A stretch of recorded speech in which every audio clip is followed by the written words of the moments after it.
everyone. I'm Bill Faulkner. I'd like to welcome you all to one of the last Shore-to-Sea lecture series for a while. Many of you know that these lecture series have been a joint effort between the National Park Service and the Channel Islands National Marine Sanctuary, with generous support from the Santa Barbara Maritime Museum. But next year we'll only have 6 programs. We'll have 3 in the spring and 3 in the fall, and those programs will be held in March, April, and May, September, October, and November. And they will be held on the second Wednesday of each of those months, but just here in Ventura, not up in Santa Barbara. And like tonight, they will be videotaped with equipment from CAPS TV and aired on the public access channels in Ventura and up in Santa Barbara. So tonight's lecture will be looking at San Miguel Island's Nidever Adobe. The oldest structure on that island, it dates back to the 1850s. And Dr. Julia Costello will be sharing new research that is giving new insights into what life was like during those days on that remote island. Julia received her PhD from the University of California, Santa Barbara in 1990. Has served as president of both Society for Historical Archaeology and the Society for California Archaeology. She is also a member and chair of the State Historical Resource Commission. For the last 30 years, Julia has specialized in researching sites relating to California's European colonization through the 20th century. She is currently an archaeologist with Foothill Research Limited up in Northern California. And please help me welcome Dr. Julia Costello.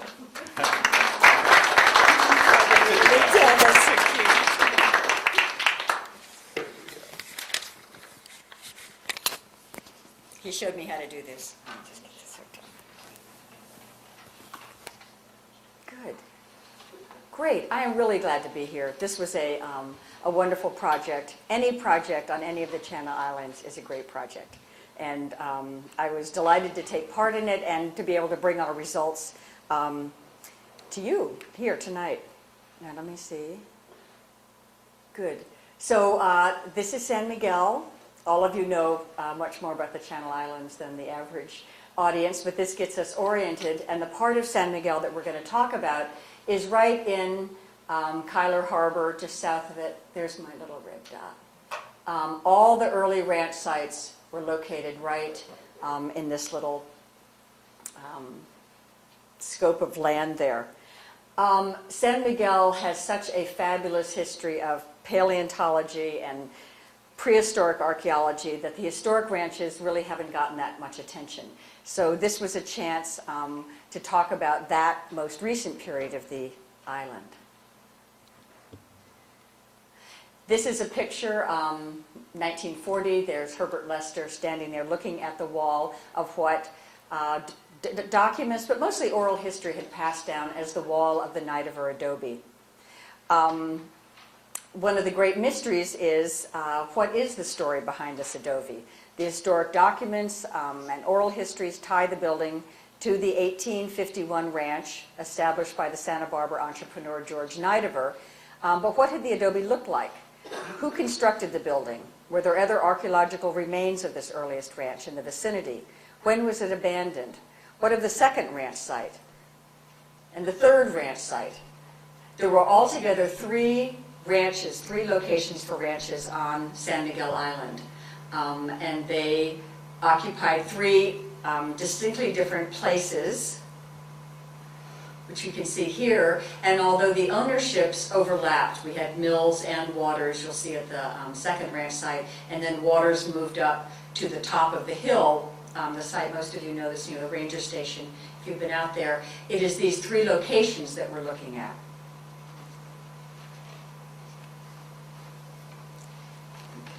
So of course, The reason all of these sites are located in that little vicinity is that this is the access to the harbor. Let me go back one. That's a big canyon here that's coming down. Here's a ravine, and this is the canyon with the only really easy access from the harbor up into the highlands of San Miguel. So these ranches are located close to where the ships would be mooring, and there were also water sources right along those canyons.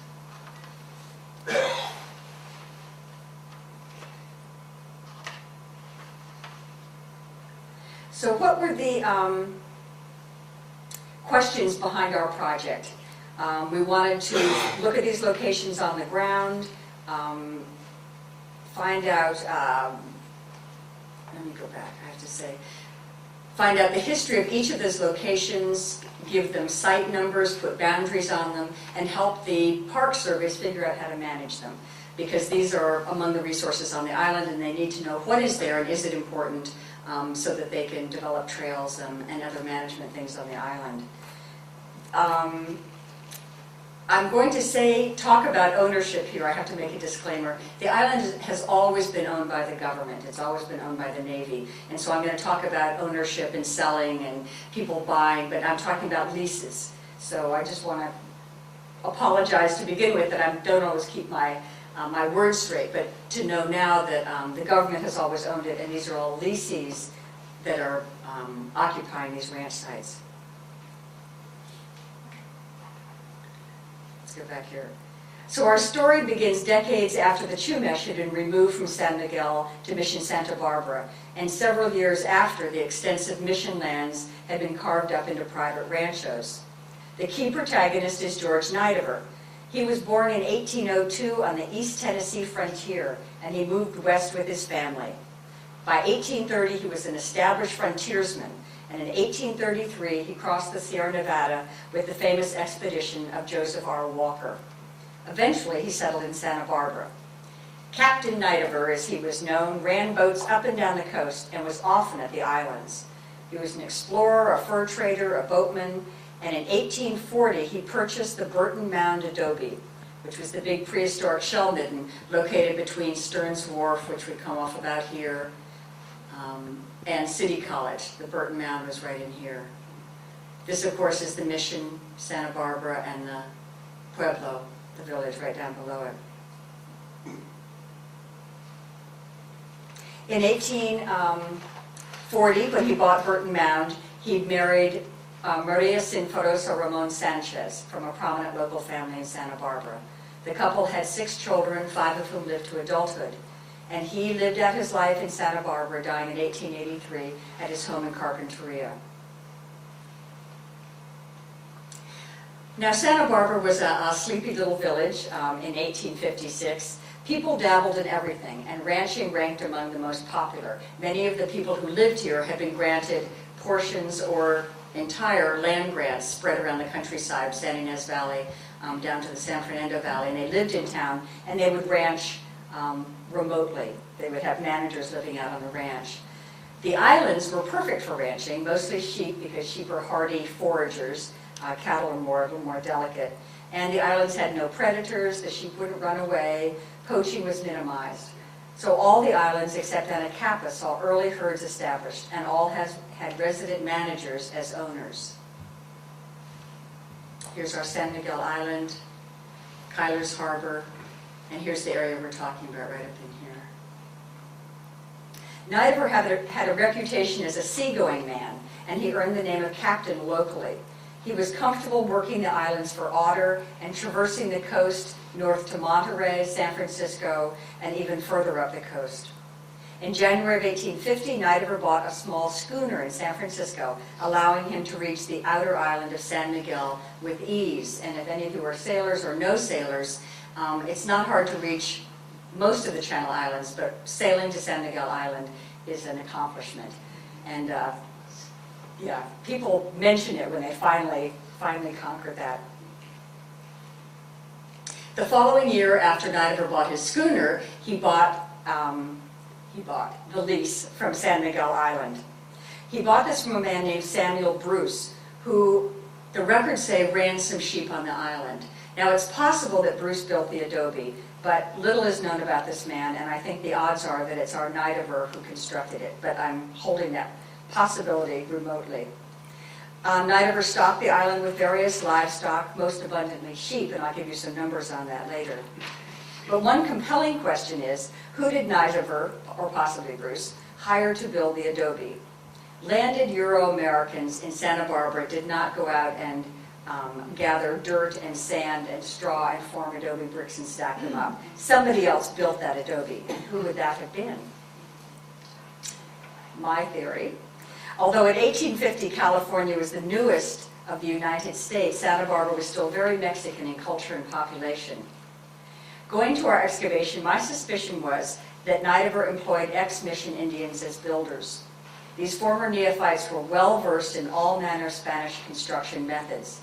They and their ancestors had built the Mission, Presidio, and virtually every private residence in Santa Barbara for the Gente de Razon. And after 1834, this is when the missions were secularized, all the Indians were essentially free agents, which means they were landless and unemployed. Nidever was interviewed by Bancroft's agents, and this has been published as his memoirs in 1878, and he provides a wonderful accounts of his early years. He talks about numerous trips all over the California coast, and on these trips he's invariably accompanied by Indian employees, and he talks about them in his book.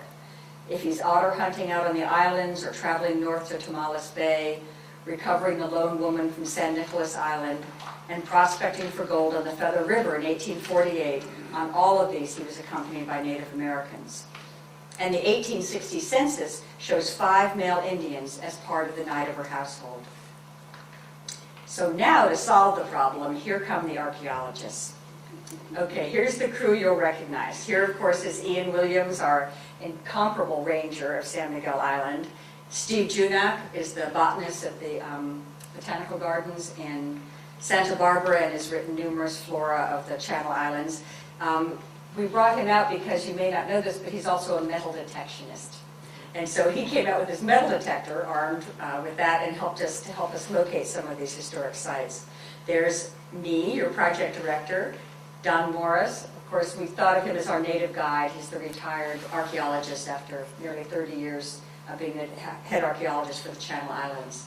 Linda Thorpe, another archaeologist with me, and this is Chuck Rennie, an avocational historian and very great supporter of the Channel Islands, and a great photographer. Some of the pictures you'll see are his. Kelly Minus was also out there, but he missed the group shot. I'll have to Photoshop him in over here. We also did a lot of historical research beforehand and tried to gather in all the little loose pieces of photographs, maps, articles, everything that had been written about these early ranches so that we could go out there armed with all this information. And of course, Channel Islands National Park Archives and the Santa Cruz Island Foundation had wonderful resources. The oldest one is this 1939 photo of the Adobe Wall that we started with. This is a north-south running Adobe Wall, and we saw it earlier with Herbert Lester on it. And then here's Rosaire, was an archaeologist from the LA County Museum, and he went out to the island and mapped it. The wall, it's a tricky site, so I'm going to walk you through it, but we'll get used to it. Here's the square that would have been the adobe, and the adobe, when it was abandoned, was covered with sand, and later a water channel cut through it, and that's what this channel is. So the channel wasn't there at the time of the adobe. Adobe's covered, and then the channel cuts through later. So here's the channel here, cutting through and winding around the wall. Now, between 1839 and 1963, this wall disappeared. It would have been right here. So it turned the creek when the creek first came, but eventually succumbed to the running water every year. The other early picture we have is Lois Roberts out on the island in 1978. She was a historian who did a lot of very good historic work on the islands. These are the floor joists, these great beams coming out into that cut channel running through the adobe site. And they had been noted, of course, since early years, since 1978. And our archaeologist, Linda, is standing next to them. So these, we can say, since 1978 to 2009, had changed very little. They look just about the same over all those years. So we're assessing the erosion and how fast it's happening at the site. The plan view we ended up with after our research, here's the same, our adobe. You'll recognize the big square adobe and the channel running through it. And the adobe is about 19 by 22 feet, so almost square.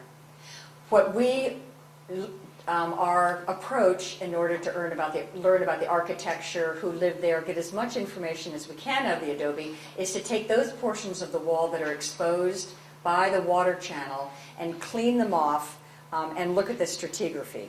Look and see what that looks like. Archaeology is destruction, and you can only excavate a site once, so we wanted to have as minimal impact as we can have and still get as much information as we can out of it. So here's Linda Thorpe on the floor joists, and here's Kelly working on the south wall exposure, and here's Don Morris over here. So here's the end of the south wall, and one of the big questions is, so who built this adobe? Was it the Native Americans, the ex-mission Indians, or was it Euro-Americans? And the key to this was going to be in the size of the adobe bricks.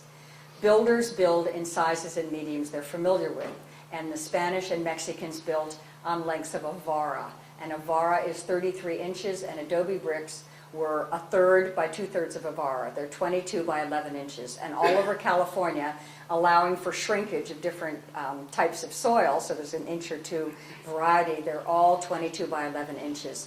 An American brick is 8 by 4 by 2.5 inches. And if we all see a brick and it's that size, we go, that's a brick. And we see something else that's a different size, and you go, well, that's not a real brick, that's something else, that's a tile. So when we got in here and measured these bricks, they are 22 inches across. Here's the adobe brick spanning the length of the wall. The lighter colors, the mortar in between. Here's an adobe brick, here's mortar, adobe brick. Here's the wall coming down. And then this is adobe brick underneath, and the big white stones are the foundations that were put underneath it. So we were thrilled. You know, the first day out there, we're going, the Indians built the mission, built the adobe. So the other thing archaeologists do is draw profiles of these, because it's sometimes hard to see all of this in the dirt, and it never looks as clear as it does the first time you cut it. It's fresh, and the earth is, all the distinctions are really clear. So here's the adobe bricks that we're looking at. Here's the wall, 3 courses of brick, the mortar in between, the rock base. On the inside of the wall, this is the south wall of the adobe, so on the inside, we see this is all windblown sand. This is all the sand that covered it up. And the floor level is clear all the way down to here. Then underneath that, you have what we call sterile or native soil that has no artifacts and was not involved in the historic occupation. On the outside of the adobe, essentially the front yard, we determined that the door went through this wall and the original stream was on the south side of the adobe. You have these multiple layers of different kinds of dirt. Some has charcoal in it, some sandier, some's darker. And this is all the activities that took place outside a ranch dwelling, which involves a lot of hanging around. Our only 2 artifacts also came from here. A piece of amber glass from a big container that's would date to the 1850s, and a big iron spike about 6 inches long that came from here. So these drawings then depict these kind of profiles. Here is the same profile we're looking at. You can see the clean, change of colors. Here we've isolated one of the adobe bricks. We also took samples of the adobe brick. When they make adobe, you take dirt and mud from the area and you pack it into bricks and you dry them and then stack them up and make buildings. And if you know the date of the building, this is a time capsule of the flora of that moment when they made the adobe. Both the seeds that go in there and the pollen grains are preserved. So we sent samples of the adobe brick to our experts to study, and with great expectations for learning more about the contact flora of the islands, he sent us back that these were in very poor preservation. So we did not get a lot of information out of them. And not all tests turn out the way you want them to and give great results. But that is a standard test done, and it is one that we ran on the materials from the Adobe. So here's a full-length picture of that wall. You've seen the Adobe bricks, the big stone foundations underneath, and this is what the exposed Adobe wall looked like when we did it. We pulled the vegetation off, and before we left, we put the vegetation back over it, trying to protect it. But that will continue eroding from just wind and wind-blown sand. But plants with big roots would be discouraged, and those should be cut off. But these viney plants that grow there, we could drape over it and help protect it. So the other part of the adobe we looked at is where the big floor joists were. And here are the beams coming out of the wall. Let me get down. And of course a profile. This is our profile drawing. Here's the wall, adobe wall on this side, and then these hatched ones are the beams coming out. This down here is native soil, sterile soil. The land would have been cleared off at that level, and then the adobe built on top of it. Interestingly, on top of the joists were floorboards, and remnants of the boards were still in the wall. And then between that, this darker soil here. Here's our joist, here's the darker soil. That's all the living material at the time the adobe was there, and then we found a little button under there. And we also sampled this and sent it to our experts, the pollen people, and Jim West wrote back and said there were more dust mites in that sample than he'd seen in any other sample. So they weren't keeping their adobe all that clean. We had piles of dust mites. So the other question we had was, are there other remains then buried in the vicinity? Here's Don standing in our cut channel, and certainly there would have been. All of these ranches, and we'll see on the other two as we go to them, had barns, sheds, outbuildings, blacksmithy, shops, and all of this would have been corrals, fences, would have been around the adobe. And it is certain, unless they were located exactly, the portions located in the water channel going through would be gone, but probably buried under that sand would be other remains of that early first ranch. So our other question was who lived there? The popular understanding is that George and Maria Nidever had their sons living on the island managing the herds. And I don't think that this is likely. I'm going to give you my reasoning here tonight. The belief comes from Nidever's account, his 1878 account, his memoirs that we saw earlier. And I'll quote from that. "I kept this island about 17 years. From my original stock of 45 sheep, 17 cattle, 2 hogs, and 7 horses, I had in 1862 6,000 sheep, 200 cattle, 100 hogs, and 32 horses. In the drought of 1863-4, I lost 5,000 sheep, 180 cattle, a few hogs, and 30 horses. This was a devastating drought all over Southern California, and by the end of it, Nidever was ready to sell. Documents show that he had a buyer in 1865-66, but the deal did not go through." His narrative continues. "I afterward, in 1870, sold it to the Mills brothers for $10,000. I had no desire to dispose of the island, but my sons persuaded me to do so as they had become tired of living there. I have not been to the island for several years," he's writing this in 1878, "but I am told it is almost covered with sand." Now, island ranches couldn't go unattended. Somebody had to live out there. All of them had resident managers, and except for Santa Cruz, these were generally not the owners. They were managers, and the owners lived on shore. And during major times of activity, during sheep shearing, culling of the herds, they would have extra help come out, and often the owners would come out at these critical times, but generally they didn't live full-time on the island. The 1860 census of Santa Barbara shows the 5 Nidever children, all in residence at the family house. So this is 1860. He's owned the island since 1851 when he bought it. 10 years later, 1860. Living in the family house are Marcus, who's 20, Refugio is 19, George Jr. is 13, Jacob is 7, and Isabel is 5, along with 5 Indian servants. In 1860, these children are not running the island, those 2 boys. The Santa Barbara Mission archive records also show all of the children attended school at the mission. They were educated and socially established members of the community. 10 years later, when Nidever sold the ranch, George Jr. had been married for 2 years, had a young son, and the couple was living next to his parents. His older brother, Mark, is unmarried and living with his parents. So I believe that the two eldest Nidever boys, Mark and George, participated in the sheep shearing and likely took over responsibility for overseeing much of ranch operations. But I believe they lived in Santa Barbara, where most of their time was spent building careers and families. This is a much better occupation for a landowning Santa Barbara native than sheep raising, and seems to have eventually won over their father. I think the full-time ranch residents were likely the ex-mission Native American workforce that their father had relied on for all of his tenure in California, and possibly some of the same ones who built the adobe. But the great legacy of this early ranch is the beginning of the catastrophic downward spiral of the San Miguel Island ecology. The 6,000 head of sheep that Nidever attests to prior to the 1864 to 05 drought is estimated to have been double the carrying capacity of the island. The drought years were devastating. The death of 5,000 animals in 1 year from starvation ensured that nearly every living plant was consumed. The new owners of San Miguel Island lease, the twins Hiram and Warren Mills from New York, likely utilized the adobe building when they first took over the lease. But blowing sand was filling in the small ravine and the spring where the adobe was located. The Mills then moved the ranch headquarters to a nearby canyon and constructed a new complex of buildings. Nidever stated in 1878 that he'd heard the island is almost covered with sand.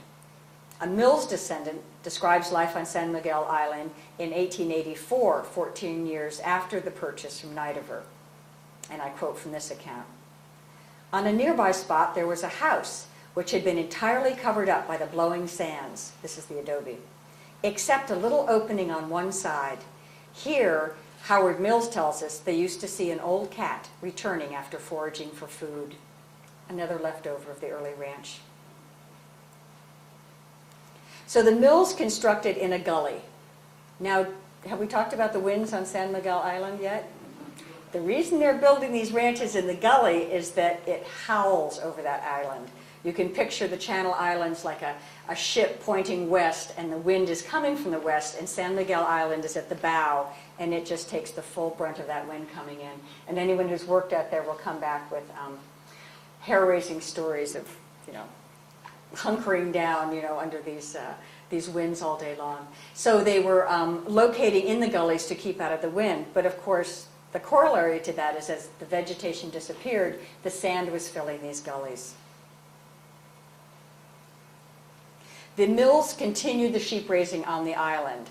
The vegetation recovered somewhat under their management of reduced herds. They were experienced doing this. They also had operations on Anacapa and San Nicolas Island under the Pacific Wool Growing Company name. Hiram and Warren Mills were twins, and they were born in New York in 1822. And as an aside, their mother gave birth to 2 other sets of male twins. It's a handful. In the 1870 census, we also find both of the Mills brothers living next door to the Nidevers. There's a lot going on in these little neighborhood deals with the islands here. Hiram's oldest son, Howard, was a doctor, and his wife, Ida, joined him in Santa Barbara, and with their young daughter, they moved to San Miguel and resided there 1884 to 1886, and they managed the ranch. And it's Howard Mills in 1884 who constructed this 2-story ranch house on the island. And luckily, now we have some pictures of some of the things going on. Here's the ranch house again, and we don't know who the people are in front. After 17 years of operation, half of the Mills lease was sold to William Waters in 1887.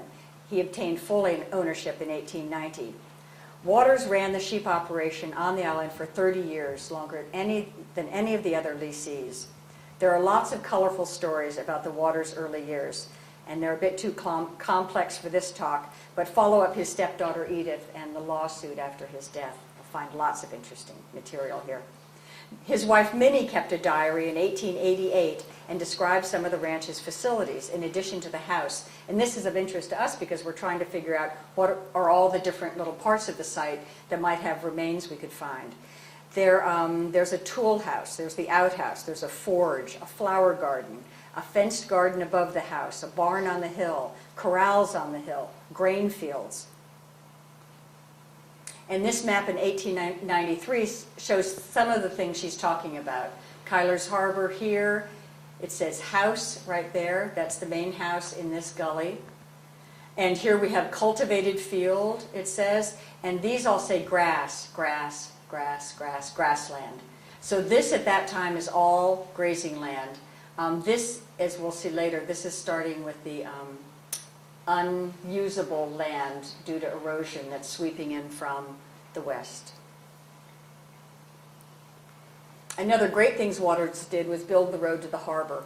And if many of you have walked up that road, it's steep, but it's a good walk. And imagine trying to haul supplies if you're walking along the bottom of the gully. That was a huge improvement to the ranch. In Waters' account in 1890, his ranch consisted of 2,000 head of sheep, 150 total, and 150 total for horses, mules, hogs, goats, and poultry. This is down considerably from Nidever's 6,000 head in the 1850s. The Waters resided on the island only periodically, as the operations were run by resident managers and their families, and the sheep shearers were brought in for seasonal wool harvest. We have good records of all of his managers. Here's the bar. Oops. That's coming next. Here's the two-story house, and then the sheds, barns, and work sheds, and this is looking up. Now, this is the wonderful scene, and in reconstructing that, there's one feature of it, a cistern that had marked, and again, oral history had been passed down, that this is where the Mills Ranch was. And the little round dot is where the cistern is, so it's somewhere in that ranch complex. And here's the ranger station up on the hill to get you oriented. But this is pretty much the same viewpoint, lining up the hillsides of the shot taken below. The landscape has been completely transformed. Here's the old cistern, and this again was exposed by an erosion gully, just like on the Nidever Ranch.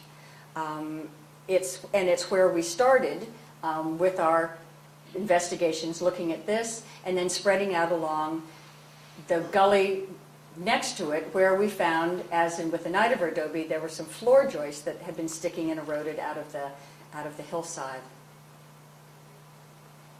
Here's the joists coming out.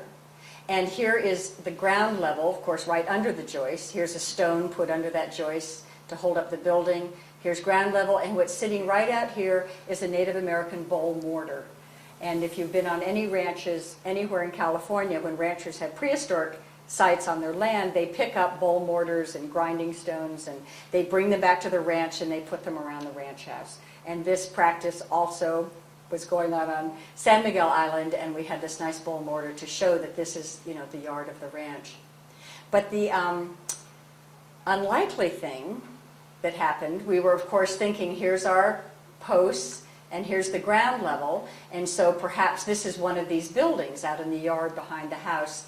But instead of having sterile soil underneath here, native, untouched soil, we dug down 2 feet before we just exceeded the amount that we could dig, and we still had not hit sterile soil. All of this sand was redeposited historic material containing all kinds of artifacts: window glass, bottle glass, hurricane lamp chimney pieces, a shovel blade with a riveted handle, fragments of a cast iron cooking pot, cut nails, lots of sheep bone from meals, burned and cut, and wood.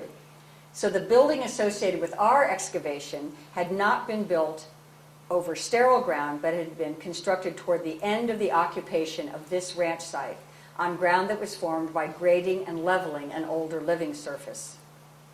They were fighting the sand and raising the buildings even at that time.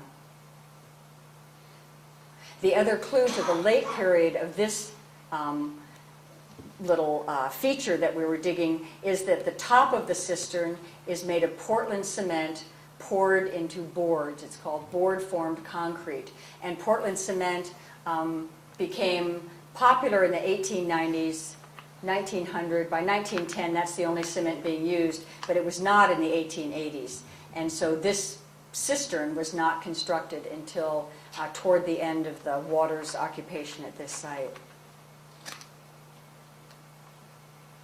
Now, Waters had the very good luck, or good judgment, to hire John and Ada Russell as the resident managers for his ranch. They served the longest in this capacity in the history of the island, from 1904 until 1929, 25 years. In 1903, fighting the sand, Waters had moved the barn up on the hillside out of the ravine. Up to here.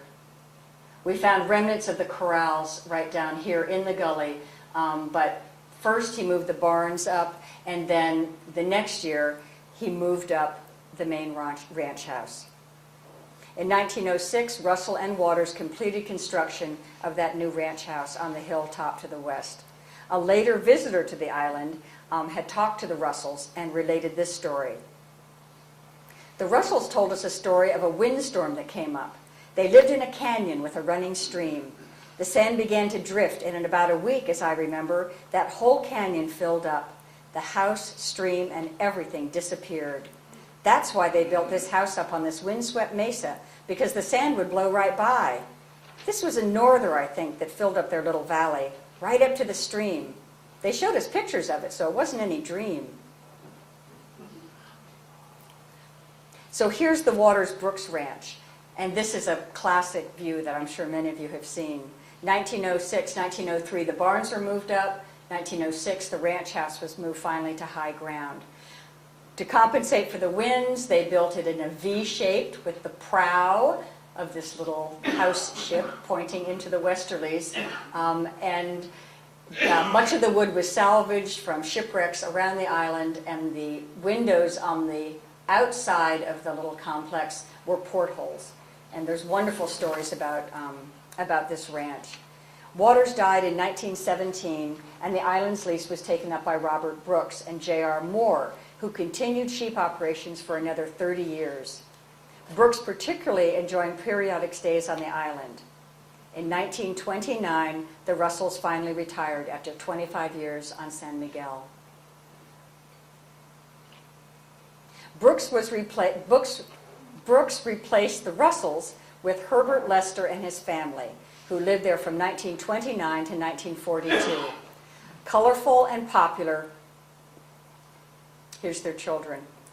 Herbert and his family were the focus of much publicity and public attention. The house in this period is well documented. There are books that have been written by the mother and by Betsy Lester of her memories out there, and we have lots of newspaper accounts. So our project didn't focus on that, but instead we tried to find the location and what was left of the barn complex right down below. Using historic pictures and evidence on the ground, we were able to lay out on the ground the wings. Here's the tack room back here. This is the main barn, and these are mostly sheds for the shearing operations. There's remains of an old car that Herbert Lester kept there. There's fallen windmills. And this is the path if you walk from the ranger station down to the harbor. You'll walk right by it. And in a little step into conceptual archaeology, this is where it sits on the landscape, the barns. And here's archaeologists standing at the corners, and then we overlaid the dimensions of the barn on there. So in 1948, grazing was halted. The Navy took over the island for full-time use as a Navy facility, and eventually it was incorporated into the Channel Islands National Park in 1980. So now let's go back and look at some similar parallels between the Nidever Adobe and the Mills Waters Ranch. And they both have stories of sand and erosion. Between 1850 and 1906, the occupants of both of these early ranch sites fought with and were eventually defeated by the blowing sands that were eating up the island. filling in the low places where the early ranches were located out of the wind. And it is ironic that it is their own ranching activities that were feeding this apparently unstoppable destruction of the island.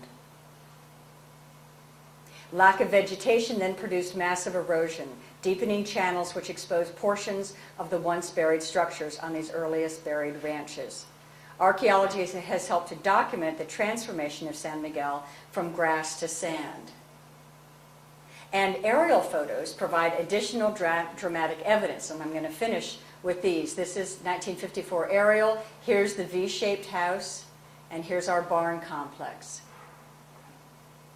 So now if I pull back, here's the house, the barn complex, Kyler's Harbor, here's the ravine coming up, and there's our sites. So that's 1954, but let's go back. We also have an aerial from 1929, and all that white you see out there is sand. Here's our sites in 29 with the sand blowing in. Remember, they'd moved the house up to the high point in 1906. We'll put them side by side. The sea of sand is sweeping over the landscape, but it was halted by the end of the grazing in 1948. So here you see the improvement between 1929 on your right and 1954. And we can go back once more. We don't have an aerial, but we do have this great map from 1893 where we have all of this grassland all up around in there. So 1893, but this is marked off as not good agricultural land, and that's the sand coming in. 1929, we had the sand sweeping the island. 1948, the end of grazing. In 1954, the recovery is underway. And we can land on the positive note of today's landscape on San Miguel Island. We were there in the Coreopsis bloom, that the current stabilization of the vegetation has ended the erosion. The Nidever adobe and the Mills Waters ranch sites are no longer attacked by surface water and moving dunes of sand. The recovery of the island's ecosystems is protecting not only the biological heritage of the island, but the island's archaeological history as well. Thank you.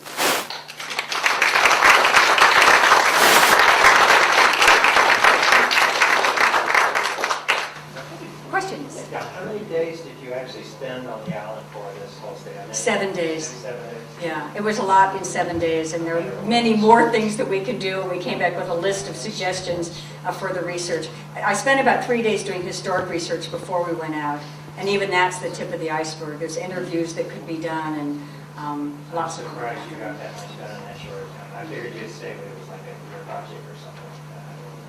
Thank you. That's I great. didn't think it'd be there for you to be coming and going. Coming and going, yeah. No, we really packed it in, and everybody just got up at dawn and worked all day long. And Ian was out there working with us, and yeah, it was a great project. And I have to tell you, I think it's a well-guarded secret. This thing about the winds, we didn't have a winds during that week. But I think we were supposed to have been sworn to secrecy that they want to keep that a really private island. I think we were lucky. Other questions? Yeah. Yeah, I wondered about how the island fox did through the period of really heavy grazing. Did Nidever or any of those really old accounts talk about island foxes? I haven't read anything about them talking about the foxes.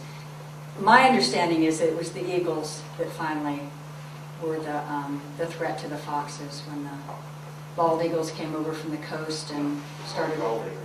The bald eagles came over.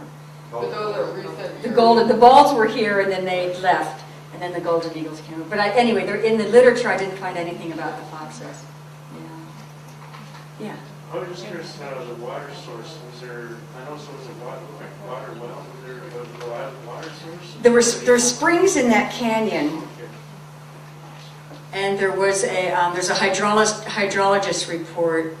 You go back one that shows springs here, springs near the Nidever adobe, springs down here. So those would have been tapped by the early ranches. When the barn was moved up here in 1903, Waters established the windmill, which is right about down in here, and you see the remains of that when you walk along the trail, because he would have had to get water up to the barns. And of course he was probably planning on moving the house. In 1906 they had a tank up here, and the windmill pumped water up there for just gravity feed. But they, the early ranches were located in the ravines because of the wind, but also because they were close to the water. But they finally just had to figure out another way to do it. But yes. Is there any evidence of trees on the island at any time, or did they have to bring all the wood over from the mainland? We tested the wood. There's no evidence that, I'm only talking about the historic period, and they never talked about trees. So if there were any, they didn't feature prominently in any of the landscape discussed in the diaries or the documents.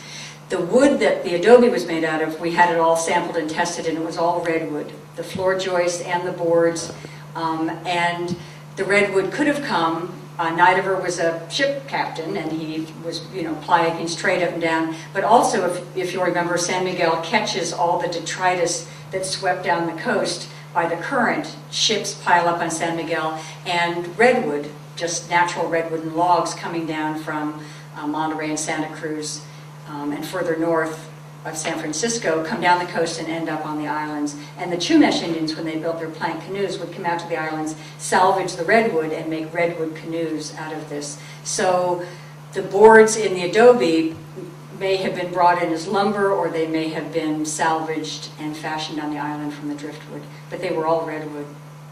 Interesting. Yes? I noticed that the coreopsis was all in bloom. What month was it that you were there? We were there in March, I think. Does that sound about right? In March. It was just, it was beautiful. Go in March. Just, Unless we have an early rain and go in February. and then go in February. You'll have to check with the ranger then about about the blooming time. I can't see in the back. Does anybody else have any questions? I'll let you all. Yes. Is the old ranger station and the Waters Ranch, were they in the same place? No. The old ranger station is down where the windmill is. So if you walk down that trail that goes down here and then up, it's right about in here. And and you'll see the fallen windmill blades, when you walk there by the trail. And that's where the ranger station was. It was first a tent and then a container. And we've done in the report on the project, we go in detail about all these other sites and record them. So they have numbers, and they're in the GPS system, and people know where they are. The other thing that you all should know, because you researched the islands, is that all the documents that we found, obscure articles and photographs, we scanned them all and gave all of that scanned information to the archive here, so that if somebody else starts again working on the ranches, they can start where we left off and at least have all of the stuff that we have found. And hopefully when people find more things, as you will, you can add to that, and we can keep all the information of the ranches in an easy place to find. Yes? Well, the water on the island, where did it come from? Is it just an accumulation of rainwater? Because there's no snow on the thing. Well, I mean, I'm not the geologist, but there are springs on the islands. So where did it come from? It comes groundwater. Thank you. So it is rainwater, it's basically... Coming down and being... It's part of the mainland water table. Water table to keep the extensive. There's all ocean around it, it can be salty. There's a dew every night. They do call aquifers, and the water moves in permeable aquifers. This is rock that's permeable, so it preserves, it keeps moisture, and it will move by gravity. Even under the ocean? No, but, well, maybe.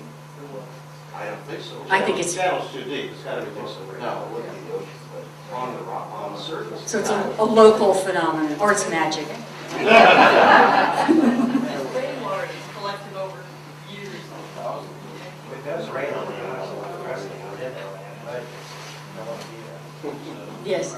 What type of materials did you find in the adobe blocks?